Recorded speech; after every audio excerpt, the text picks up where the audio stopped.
Making boom bap beats doesn't have to be difficult. As producers, we can often overthink the process only to end up making a beat we hate. But you can avoid this by sticking to the fundamentals. It's your boy Mejia Made, and in today's video, I'll show you how to simplify the beat making process. It's Mejia Made. Alright y'all, so let's get straight into the video. So how do we simplify the beat making process? For boom bap, there's two major things that you need to get right. The first one is choosing the proper sample. For the sample, it all depends on your taste and the type of beat that you're going for. The second thing, which I personally think is the most important, is the drums. You can have the most amazing sample, but if you don't know the drums, your beat is gonna completely fall apart and you're gonna sound like an amateur. With this beat that I made, I went more for that 90s boom bap jazz type of feel. So let's go ahead and listen to the sample.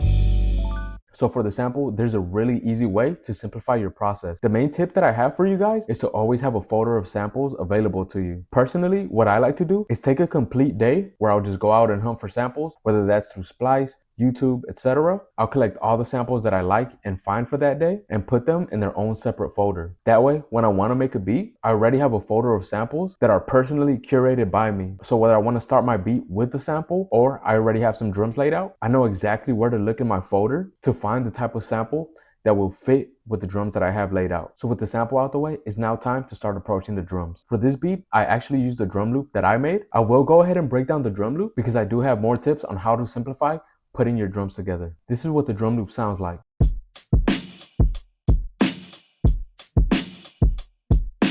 Now let's go ahead and quickly break it down. I first started off with this kick pattern.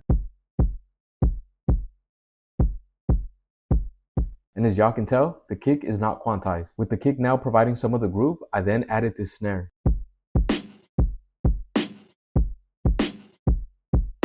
I then followed it up with a shaker that is kind of tucked in the mix. And lastly, just to give the snare a little bit more texture, I went ahead and added this tambourine sample.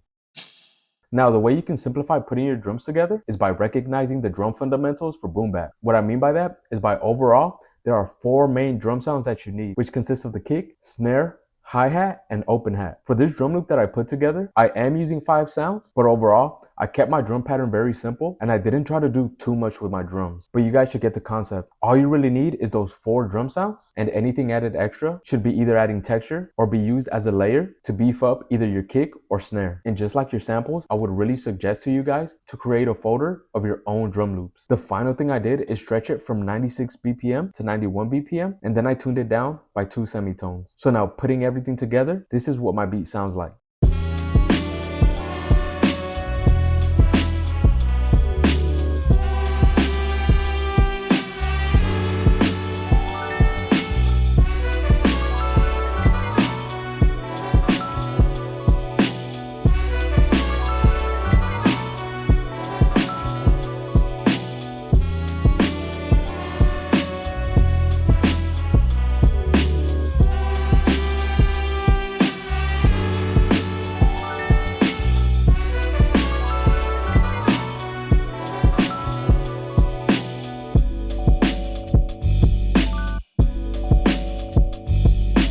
And that's how you guys can simplify your beat making process by sticking to the fundamentals. So now you'll be able to avoid overthinking and get straight into making beats. With the fundamentals out the way, in case you want to dig deeper into drum techniques, be sure to check out this video on how to properly tune your drums so that they fit better with your sample. With that being said, if you gained any type of insight from this video, please leave a like, please leave a comment. It's really going to help the channel grow. I'm going to catch you guys next week for a new video. Until then, stay blessed.